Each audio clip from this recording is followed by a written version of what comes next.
When I was 10 years old, things started shifting between my parents, and not for the better. One day they called a family meeting. We had never had a family meeting before. They sat my two younger sisters and I down, and they told us that we would be moving from our little log cabin in northern British Columbia, Canada, to the southern part of the province, and that they would be divorcing. Of course, my sisters and I were devastated. The entire world that I knew was crumbling apart. And yet, this was not the worst part. You see, my father, Peter, had always been this happy-go-lucky guy. The divorce was extremely hard on him, and he was becoming more and more withdrawn. He was less engaged with my sisters and I. He had less energy. I barely recognized him anymore. I remember thinking to myself, is this my new dad? One day I woke up at his house and my sisters were still sleeping, and I could hear music playing downstairs, which was very unusual. As I came downstairs, I could smell fresh orange juice and bacon, and there was my dad, Peter, dancing and making pancakes. I said, "Good morning, Dad." "Good morning, Tia." I said, "Wow, Dad, you seem really happy today. Are you happy because it's your birthday?" "You know, Tia, I have had 3 of the worst years of my entire life. And I woke up this morning and I thought to myself, I'm not going to have another bad year." I saw my dad choose happiness. So what did he do exactly? He started doing things that he enjoyed doing. So he played upbeat music all the time. He went back to school and changed careers. He exercised outside, spent time with his horses, and he spent a lot of time with his friends. I learned as a young teenager that happiness is a choice and it's something that you do. And this lesson impacted my entire life. However, at age 18 and 19, I was really struggling and I was not happy. I had dropped out of university after 1 semester and I was partying way too much. I knew that there had to be more to life, and I knew that I had to choose happiness for myself. This decision took me from living in Calgary, Alberta, to Hilton Head Island, South Carolina, where I worked with children one summer. I am so grateful that I chose Hilton Head because it exposed me to the travel and hospitality industries. This experience led me to a 15-year career in the hospitality industry that I was passionate about and successful in. I led sales and marketing teams in Hawaii, New York City, Istanbul, and Los Angeles. Remember, I'm from a little log cabin in northern Canada. A happy life is not about feeling happy all the time.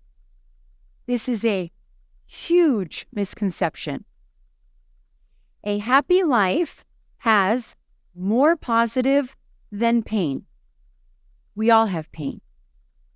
A happy life has meaning and purpose. And a happy life has different experiences that make you psychologically rich. You think happiness comes from meeting other people and society's expectations, but really it comes from creating your own. Here is the simple secret of being happier. Spend time doing things you really enjoy doing. Society tells us what happiness is, what happiness looks like. But what really matters is how you feel. So many people struggle with happiness. I struggle, you struggle. Whether it's kids, work, finances, politics, nonstop technology, social media, family, or the never-ending 24/7 negative news cycle. I personally struggle to feed my family 3 times a day, 7 days a week, every single week. I am not a good cook, and I don't like cooking. Obviously, I would never make it on Top Chef. Bottom chef called and said, don't even bother. Here's just a few stats. 79% of people globally, according to Gallup's research, show that 79% of people are disengaged while they're working. That's almost 80% of people.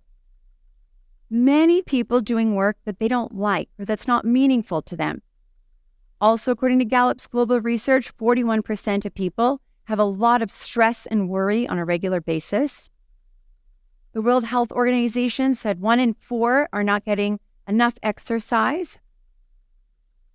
And the term work-life balance has over 2.8 billion search results on Google. And your brain, my brain, all of our brains have a negativity bias, which is really unfortunate. We have to work extra hard to be positive and optimistic. I'm going to share with you 4 things that many people really enjoy doing. I'm going to connect them to the science of happiness. And I want you to think about these for yourself. Happiness choice number 1. Spend a lot of quality time with your friends and your family. For me, this looks like weekly date nights with my husband, playing with my daughters every single day with my phone away, and FaceTiming and calling my sisters multiple times a week. For you, it might be spending a lot of time with your friends. For you, it might be spending a lot of time with your parents. The Harvard Grant study of adult development, an over 80-year study, proved that our relationships and how happy we are in our relationships directly affect our health and our happiness. Human connection is the number 1 predictor of happiness. When I became a parent, I knew that I needed more family time. And then last Thursday, I was like, how much can I get for my kids on eBay? All the parents, yes, you relate. Happiness choice number 2 is getting a good night's sleep. This means sleeping 7 to 9 hours a night, every single night. Research shows that sleep increases our happiness, improves our brain functioning, and improves our overall quality of life. So even though those streaming shows are so good, or even though you could stay up just 1 more hour, just answer a few more emails, go to bed and leave your phone in the kitchen. How do you treat your spouse or your partner when you're really sleep deprived, maybe stressed? Right? We take it out on the people that love us the most. That's who gets it. Happiness choice number 3. moving at least 4 times a week. Exercise increases our happiness, increases our brain functioning, and decreases stress and anxiety. Do not exercise to look good. Exercise to be happier. And I know you're busy. You don't need to do an hour workout class. Even if you move 15, 20 minutes, you will get the benefit. Happiness choice number 4 is do work that you like, that's meaningful to you. Research shows that meaningful work makes us happier and way more motivated while we're working and makes us happier in our personal life.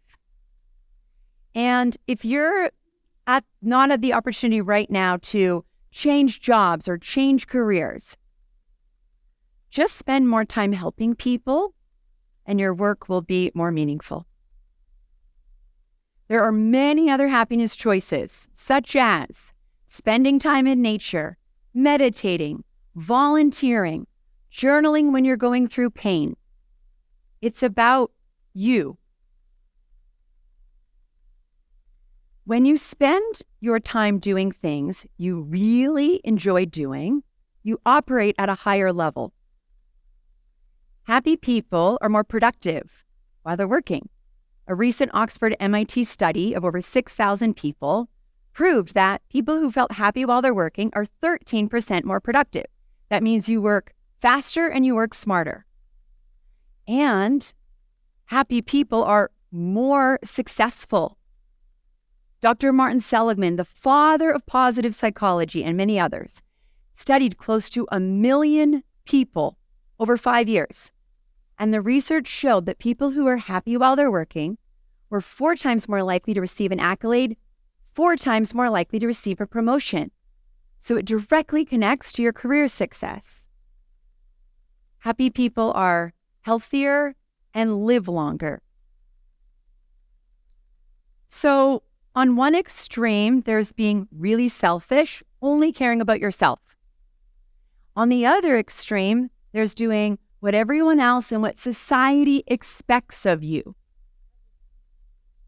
The simple secret is to spend your time doing what you really enjoy doing so that you're happier, more successful, and you will take care of everyone that you care about at a higher level.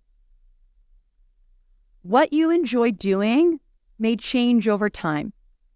Like when my dad found himself single, or when you become a parent, for example. Reflect and take new action. We all have different set points of happiness based on our genetics and our life circumstances. But everyone can make it better for themselves. In the recent article titled, "Can Happiness Be Successfully Pursued?" the researchers write it takes both a will and a proper way to become happier. I invite you to prioritize your happiness and spend your time doing things that you really enjoy doing. Imagine what that would do for your life. Imagine if all parents prioritize their happiness and set this example for their children. Imagine if all leaders prioritize their happiness and set this example for their teams. Think about you, all the parents and their children, all the leaders and their teams, now taking this renewed energy and using it to serve others and our planet. What kind of world would that look like? Thank you.